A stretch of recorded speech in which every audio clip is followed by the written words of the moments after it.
Working capital ratio. Why it is known as working capital ratio हमें अब बाद में बात करेंगे.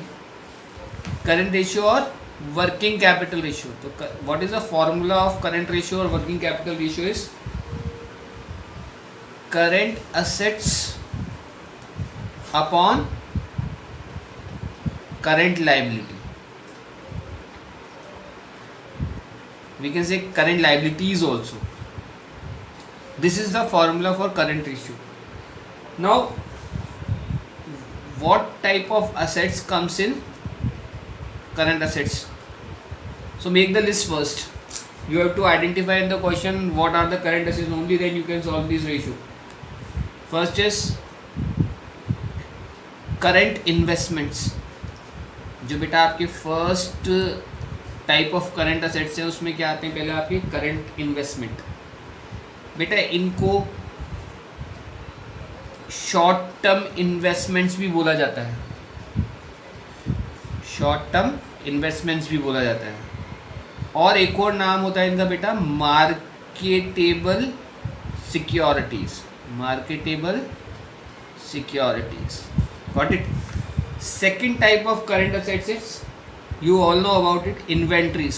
ये आपने 11th में भी पढ़ा है, इन्वेंट्रीज बेटा. लेकिन यहाँ पे आपको क्या याद रखना है कि इन्वेंट्रीज तो आपको लेनी है, दैट इज स्टॉक. बट आपको उसमें वैसे एक्सक्लूड कर देना है. एक्सक्लूड क्या एक्सक्लूड कर देना है बेटा आपको उसमें से? Loose tools and stores and spares. ये आपको एक्सक्लूड कर देने इसमें से. एक्सक्लूड क्या करना है आपको? Loose tools and stores and spares. Now third type of current assets is trade receivables. बेटा ट्रेड रिसीवेबल्स में दो चीज़ आती हैं, अगर आपको पता है 11th में भी पढ़ा आपने, जैसे debtors and bills receivables. Bills receivables. Got it. Now fourth type of current assets, it's cash and cash equivalents. Cash and cash equivalents. इसमें क्या क्या आते हैं बेटा? Like cash in hand, cash at bank, checks and drafts.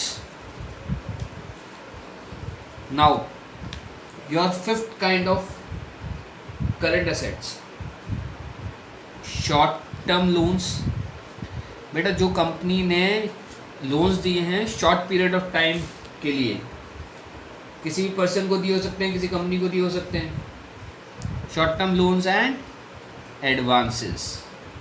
Now six kind of current assets is other current assets. तो बेटा other current assets में आपके पास एग्जांपल्स हैं प्रीपेड एक्सपेंसेस, अक्रूड इनकम,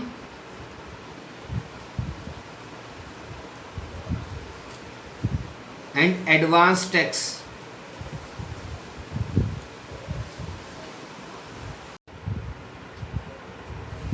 बेटा प्रीवियस वीडियो के अंदर अपन ने करंट असेट्स डिस्कस कर लिए थे. Now we have to discuss about the current liabilities. So we are starting with the current liabilities.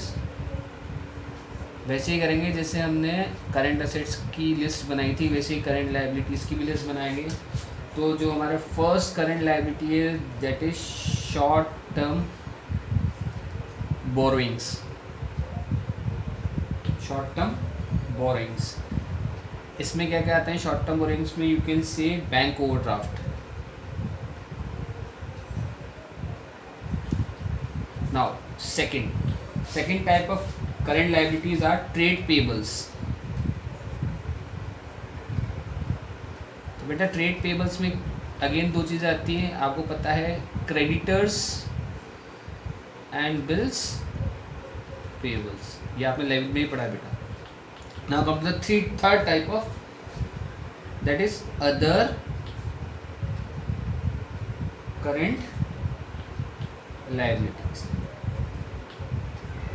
Other current liabilities में क्या क्या आते हैं बेटा?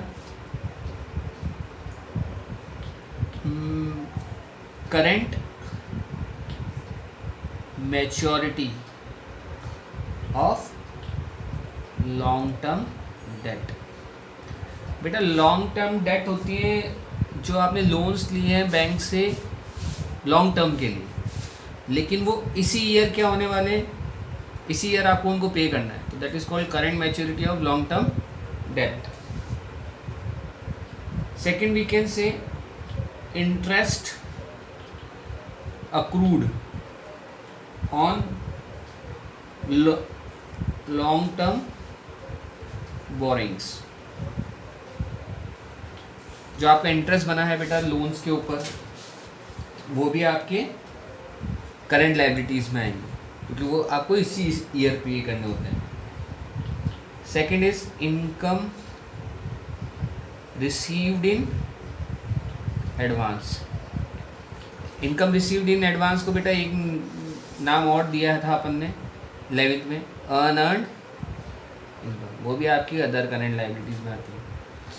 Now first is current maturity of long term date, interest accrued, जो भी interest आपका इस साल का बना है बोरिंग्स पे, income received in advance, and इसको हम अनअर्न्ड इनकम भी बोलते हैं। And the last one is outstanding expenses. बेटा दो और करंट लायबिलिटीज हैं जो आपने 11th में नहीं पढ़ी हैं, they are related with the companies. First is unclaimed dividend.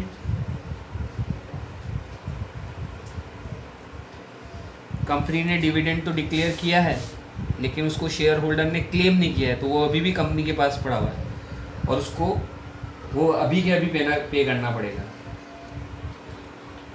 इसलिए उसको करंट लायबिलिटीज में क्लासीफाई किया। And the last is call in advance. बेटा कॉल इन एडवांस के बारे में डिटेल में बात करेंगे, एक अपना चैप्टर है दैट इज कंपनीज, वहाँ पे इशू ऑफ शेयर्स जब करेंगे, जब कॉल इन एडवांस के बारे में डिटेल में बात करेंगे।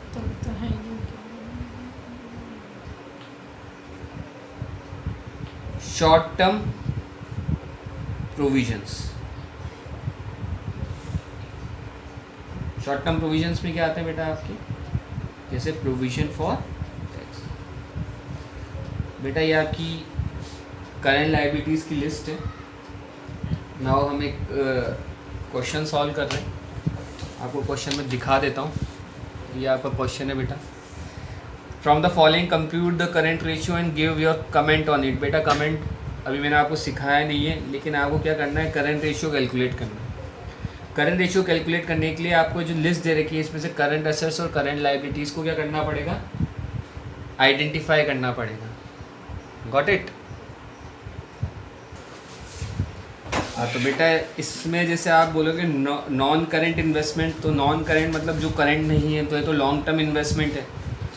आप वीडियो को रिवर्स करके देख लेना, मैंने कहा है करंट इन्वेस्टमेंट करंट असेट्स का पार्ट होता है। तो यहाँ पर जो सेकंड करंट इन्वेस्टमेंट दे रखे हैं, यहाँ पे हम लिख देंगे ये करंट असेट्स है।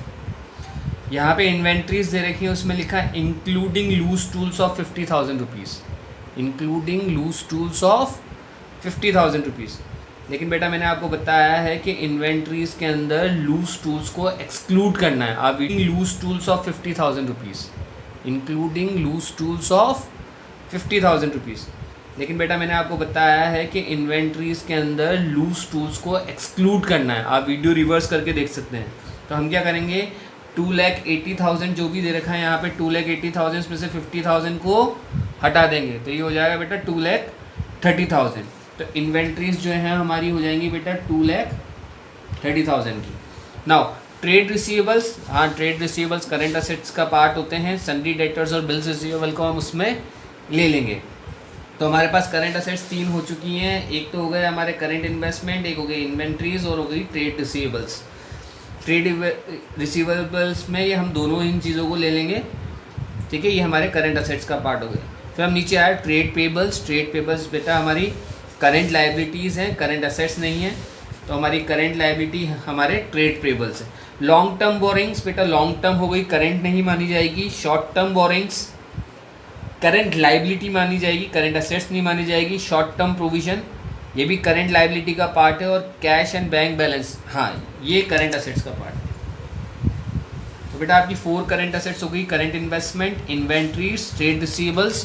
ट्रेड रिसीवेबल्स के 2 पार्ट हो गए, सन्डी debtors and bills receivable, and cash and bank balance. तो बेटा हम क्या करेंगे, हम करंट असेट्स कैलकुलेट करने के लिए हम क्या करेंगे, करंट असेट्स को कैलकुलेट करने के लिए हम क्या करेंगे, करंट इन्वेस्टमेंट में प्लस कर देंगे इन्वेंट्रीज को, उसमें प्लस कर देंगे हम ट्रेड रिसीवेबल्स। तो बेटा ट्रेड रिसीवेबल्स के अंदर मैंने आपको बताया था कि सन्ड्री डेटर्स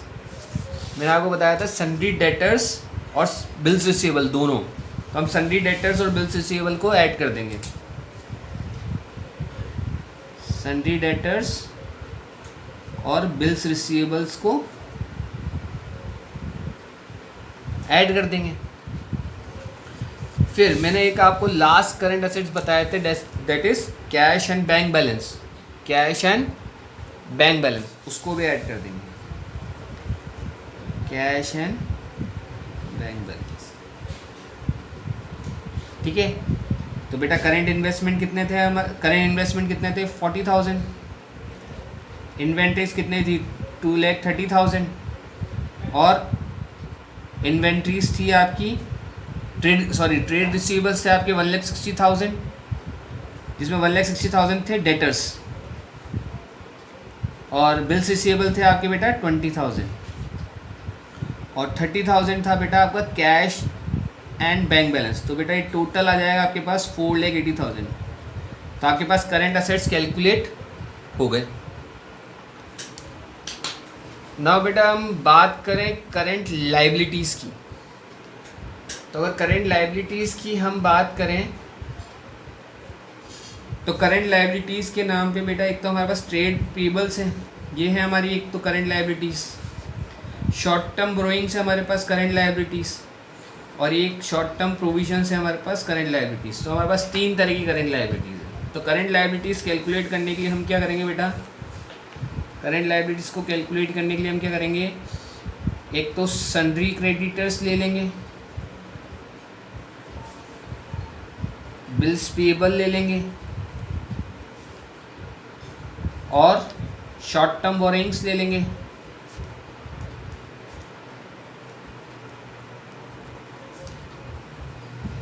और शॉर्ट टर्म प्रोविजन, इन सबको हम ऐड करके करंट लाइबिलिटीज़ निकाल लेंगे। तो बेटा हमारे पास करंट सन्ड्री क्रेडिटर्स कितने थे, 1,20,000। बिल्स पेबल कितने के थे, 10,000। शॉर्ट टर्म बोरोइंग से हमारे पास बेटा 50,000, और प्रोविजन फॉर टैक्स से 20,000। तो ये हो गई बेटा हमारे पास करंट लाइबिलिटी आ गई है 2 लाख रुपए। नाउ हमको क्या निकालना था बेटा, करंट रेशियो। हमने क्या बोला था, करंट रेशियो होता है current assets upon current liability. तो करंट असेट्स का टोटल आया था बेटा 4,80,000, और करंट लाइबिलिटीज़ का टोटल आया था 2 lakh.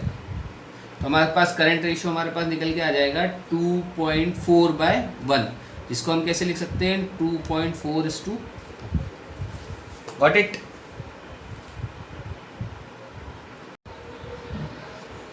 Now today we are starting with the quick ratio.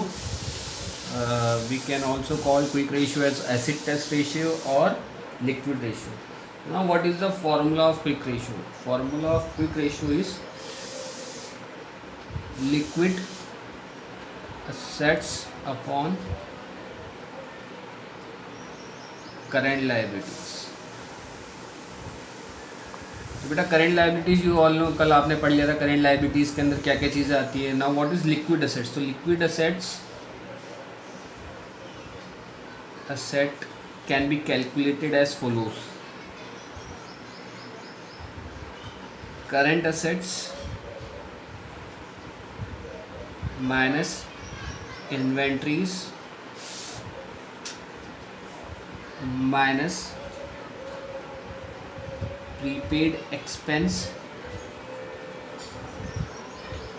minus advance tax. So if you want to calculate the liquid assets, आपको क्या करना है, करंट assets में से इन्वेंट्रीज, प्रीपेड एक्सपेंस और एडवांस टैक्स को हटा देना है. आपके पास लिक्विड एसेट्स हो जाएंगे. लिक्विड एसेट्स को ऊपर लिखना है, करंट लायबिलिटीज़ को नीचे लिखना है और आपके पास क्विक रेशियो आ जाएगा. Now we are doing one question here. This is your question. I am showing to you. This is your question. Illustration number 2. I will give you the photograph also. In this question, trade investments are given, which is 2,50,000, marketable securities 40,000, tangible fixed assets 6 lakhs, intangible assets goodwill 1 lakh, trade receivable 2 lakh, and we are having provision for doubtful debt also of 20,000 rupees. So we are taking trade receivable as current assets, but we are taking net. Means from 2 lakh we deduct the provision for doubtful debts and we are taking 1,80,000 rupees. Got it? Cash and bank balance, trade payables, rent payables, dividend payable, inventories, long term borrowings, short term borrowings, short term provisions, provision for tax, income tax paid in advance. These are the contents given. Now what you have to do is calculate the liquidity ratios and comment upon the short term financial position of the company. तो बेटा comment मैंने आपको सिखाया नहीं, लेकिन liquidity ratios आपके दो type के होते हैं, that is current ratio and quick ratio.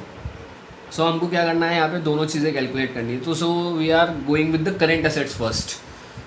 तो how current assets will be calculated? For calculating the current assets, what are the terms given in the question? First is marketable securities. बेटा ये current assets होते हैं, आप कल की video देखना. Then trade receivables. बेटा हम ट्रेड रिसीवेबल्स आपके नेट वाले ले रहे हैं, प्रोविजन फॉर डाउटफुल डेब्ट्स हटाने के बाद. Then we are having cash and bank balance. Cash and bank balance. Then we are having inventories,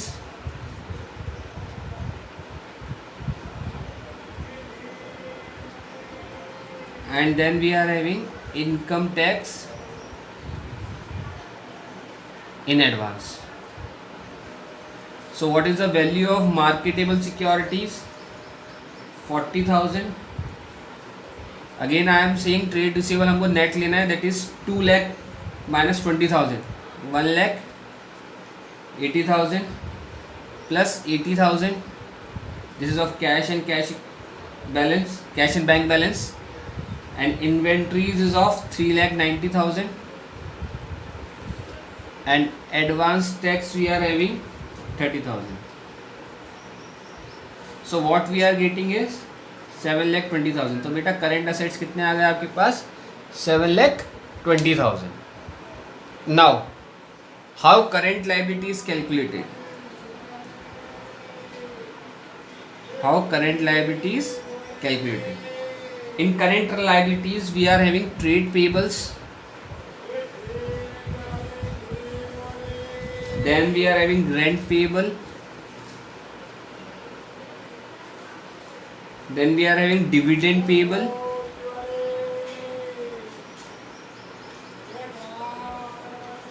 then we are having bank overdraft,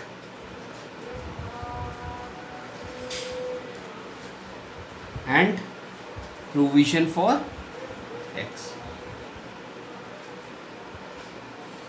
Got it? Now what are the values of trade payables? बेटा question की मैं आपको photograph भेज दूंगा. Trade payable is of 1,20,000. 10,000 is rent payable. Dividend payable is 30,000. Then we are having bank overdraft as 25,000, and provision for tax is of 55,000. So we are getting 2,40,000. Now beta, what is the formula of current ratio? That is current assets upon current liability. So current assets beta you are getting 7,20,000 and current liability you are getting 2,40,000. By calculating we are getting 3:1. Now how will you calculate quick ratio? So what is the formula of quick ratio? Is liquid assets upon current liabilities. And liquid assets कैसे calculate होते थे बेटा? आप video को reverse करके देख लेना. Quick ratio calculate होते थे जब आप करंट एसेट्स में से एक तो इन्वेंट्रीज को माइनस कर देते थे और एक आप प्रीपेड एक्सपेंस को माइनस करते थे और आप माइनस करते थे एडवांस टैक्स को. तो बेटा हमारे करंट एसेट्स जो कैलकुलेट हुए थे वो थे 7,20,000 और हमारा जो इन्वेंट्री था बेटा वो था हमारे पास 3,90,000 का. बेटा प्रीपेड एक्सपेंसेस हमारे पास इस क्वेश्चन में गिवन नहीं है, लेकिन हमारे पास एडवांस टैक्स है. एडवांस टैक्स था बेटा हमारे पास 30,000 रुपीज़ का. So by deducting this we are getting liquid asset as 3 lakh.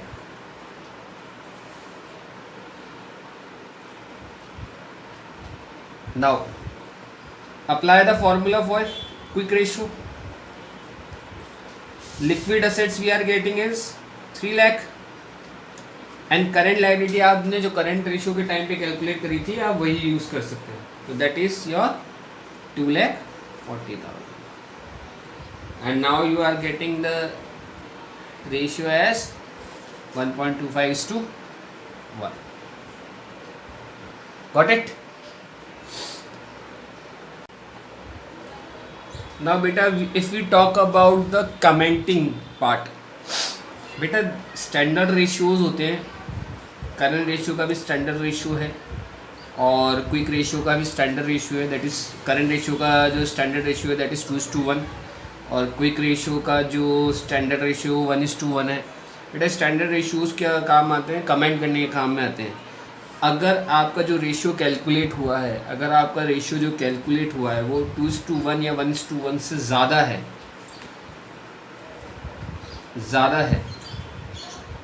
है तो आप ये 2 कमेंट्स लिख सकते हैं इसमें कि शॉर्ट टर्म फाइनेंशियल पोजीशन जो कंपनी की है वो क्या है, सेटिस्फैक्ट्री है. एंड सेकंड आप कमेंट लिख सकते हैं company is in position to pay its current liabilities. Company इस पोजीशन में है कि वो अपनी करंट लायबिलिटीज़ को पे कर पाएगी. तो बेटा ऐसे कमेंटिंग की जाती है. और अगर स्टैंडर्ड रेशियोज से जो आपके रेशियो कैलकुलेट हुए हैं वो कम है तो आप इनको नेगेटिव सेंस में लिख दीजिए कि short term financial position of the company is unsatisfactory, is not satisfactory. Company is not in a position to pay its current liabilities. Got it? Thank you.